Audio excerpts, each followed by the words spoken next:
merupakan sejarah bahwa kalau di dalam perspektif Islam itu semua hal itu ada sanatnya, mengacu kemana.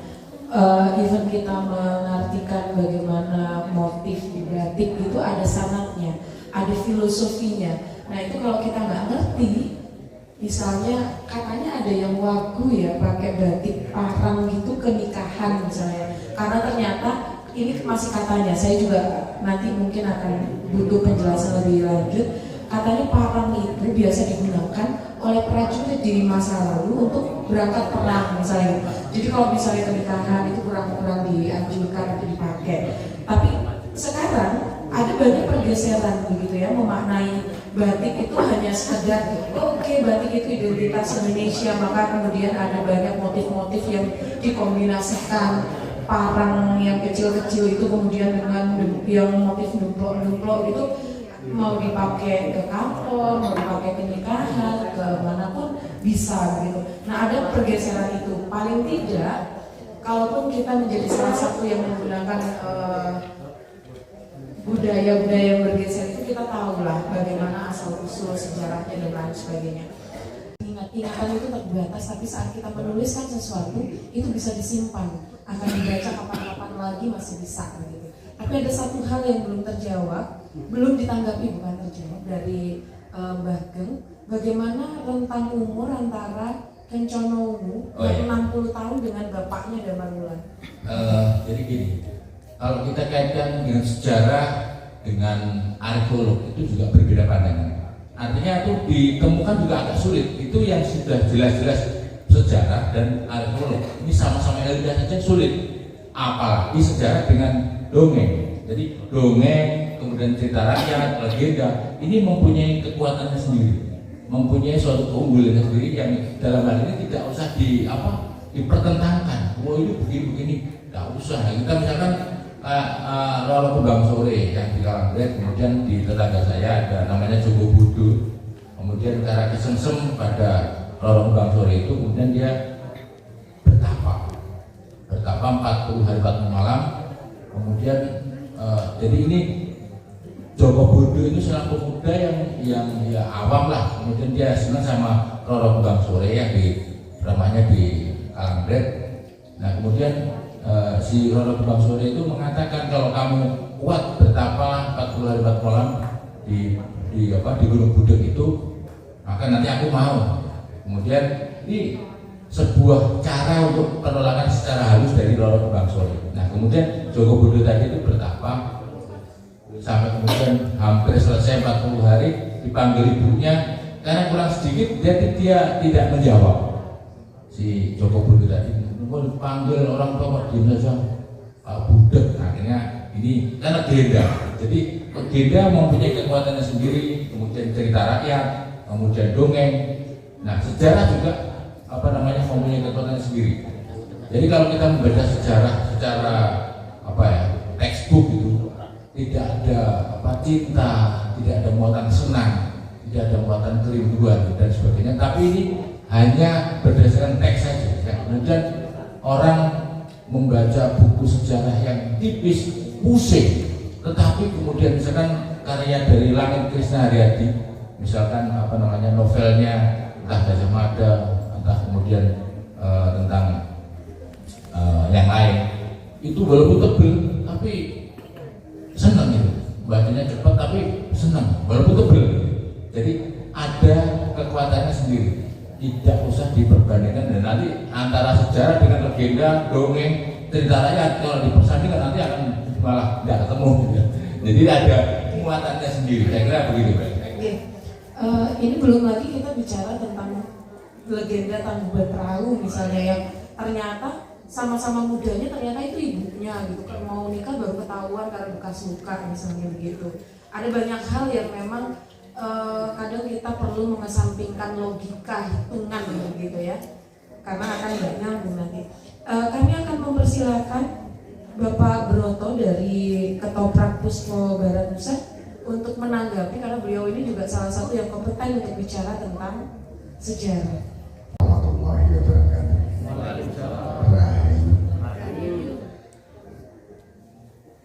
Saya mau bicara apa ya? bicara Mbak Santi ya. Iya.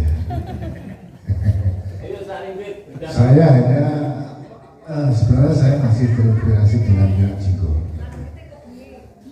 Saya menggarisbawahi dari Bapak Wawan juga Pak Sugeng. Memang kalau legenda, kalau saya menanggapinya, itu kadang itu kita menyikapi itu agak berselisih dengan sejarah yang tertulis Pak Wawan. Sejarah yang dibukukan dengan cerita rakyat legenda itu kadang ada perselisihan. Cuma dikarenakan itu sudah lama sekali seni-seni budaya seperti ketoprak, ludruk dan lain sebagainya itu sudah membawakan identik dengan legenda. Sepertinya Prabu Pinajinggo yang digambarkan tadi ada kaitannya dengan Ratu Kencamanunggu. Seperti yang disampaikan oleh Pak Sugeng, ada jeda waktu yang jauh. Ada nama Wahita, Suhita, dan lain sebagainya. Itu mungkin dari sumber yang kita ketahui saat ini, mungkin para penulis, para penemu cerita dulu itu juga dari mulut ke mulut, dari telinga ke telinga. Mungkin dikatakan sudah lama waktunya sampai saat ini. Itu tadi yang saya sampaikan, mungkin ada perselisihan. Cuman kalau kita bawa ke dunia panggung, teater ataupun sutradara tari, itu suatu gimana ya? Diperindah saja. Mungkin perjalanan Prabu Brawijaya I itu ada kemiripan dengan perjalanan si Damarwulan. Memang pernah yang dikatakan oleh Pak Sugeng, Damarwulan itu sebenarnya juga terakhir Kusumo Rebesiman Dupawangi. Itu sebenarnya putra dari Patih Maudoro dulunya. Dikarenakan yang saya katakan di awal, mungkin para penulis zaman dahulu itu mungkin dari katanya dan katanya sampai saat ini janganlah kita memilah-milah ini antara sejarah yang tertulis, ini adalah penuhan-penuhan para seniman-seniman pada saat ini benar yang digaungkan Pak Wawan, nggak usah ini dibawa-bawa. Mungkin ini akan kurang memperindah seni budaya kita. Kita ingat bahwasanya budaya itu sesuatu perbuatan yang menuju ke suatu keindahan. Agar supaya lebih manis, seni panggung teater yang membawakan sebuah cerita Damarwulan, ngarit, itu penuh dengan pangento-ento. Bahasa Jawanya Mas Hadi, pangento-ento seperti Mahyudi membatik, itu pangento-ento. Iya, agar lebih manis gitu. Memang saya juga pernah membaca dari sumber loh. Ini kok sudah waktu si beres ini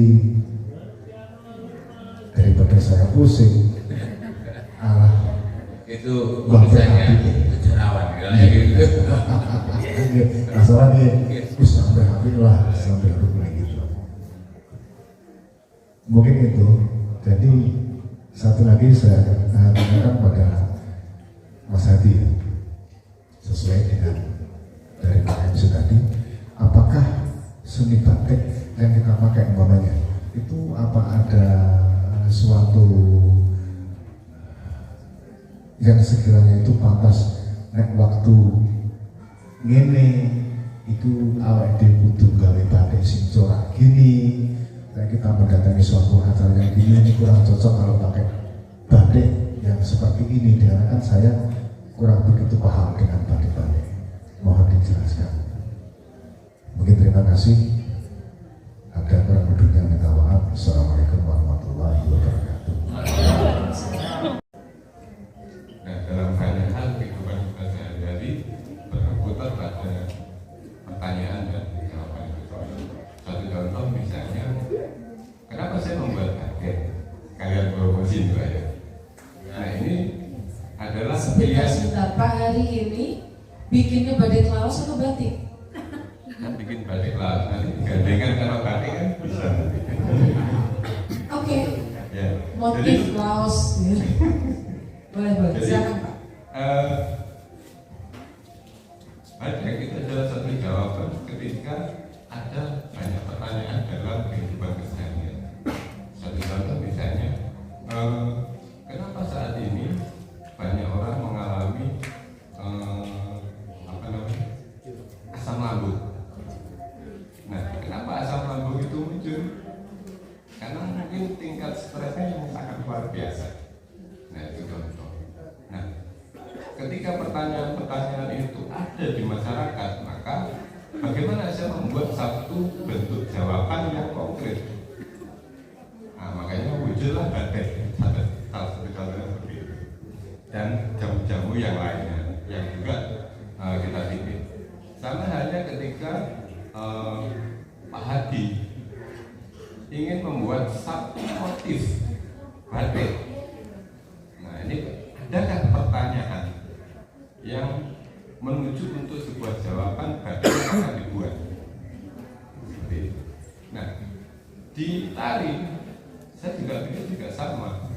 Ketika hari ini diwujudkan tari Minak Jinggo, kan mesti ada, ini kan merupakan satu jawaban. Minak Jinggo, tari Minak Jinggo kan merupakan satu jawaban. Tapi pertanyaan yang akan dijawab atau menjawab pertanyaan yang dimunculkan itu sebenarnya apa?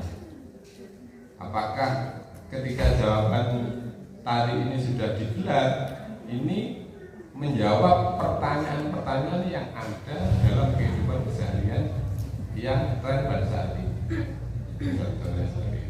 Nah, ini menjadi apa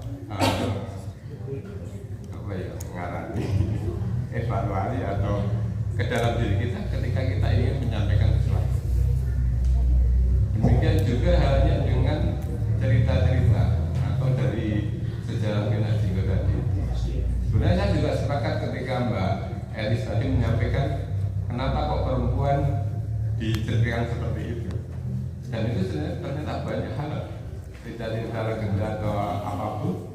Nah, itu selalu perempuan ini menjadi Romantik ya, atau memicu. atau hal yang kayaknya apa ya, sangat kejam. Kemarin ketika saya diundang di mana, di museum acara dengan Budvar, itu menceritakan candi tadi juga ceritanya sama, membuat 5 candi dalam semalam, sama ceritanya seperti itu. Jangan misalnya saya kasih kopi, jangan berarti yang ada di pikiran itu masih pahit, ya kan? Yeah. Ketika kopi itu jangan rasakan rasanya asam, jangan otomatis sudah ketakutan. Barangkali ada sesuatu, ada yang beda atau dimasukkan hal lain, itu sudah mempengaruhi otak dan jangan mungkin langsung beliut. Beliut itu apanya, penceng Pak? Ya mirip-mirip. Jadi ketika diri kita itu memberikan satu sugesti yang negatif, itu juga langsung bereaksi kepada tubuh. Oh iya, saya sudah dikasih penjelasan Mas Hadi. Katanya kalau beliut, kalau penceng itu gini terus. Kalau beliut bisa begini, bisa begini. Oke, baiklah. Jadi itu kembali ke awal tadi. Sugesti otak ya. Bagaimana otak memerintahkan ke tubuh kita untuk bagaimana. Kemudian yang kedua adalah niatan kita minum itu apa? Ya. Jadi di kita ketika kita menganggap bahwa itu adalah obat, maka sebenarnya iya, itu jangan jadi obat. Bisa buat asam lambung juga ya? Bisa. Kalau diniatkan untuk asam lambung. Otomatis, karena memang rangkaiannya ke sana. Baik, terima kasih Pak Hari.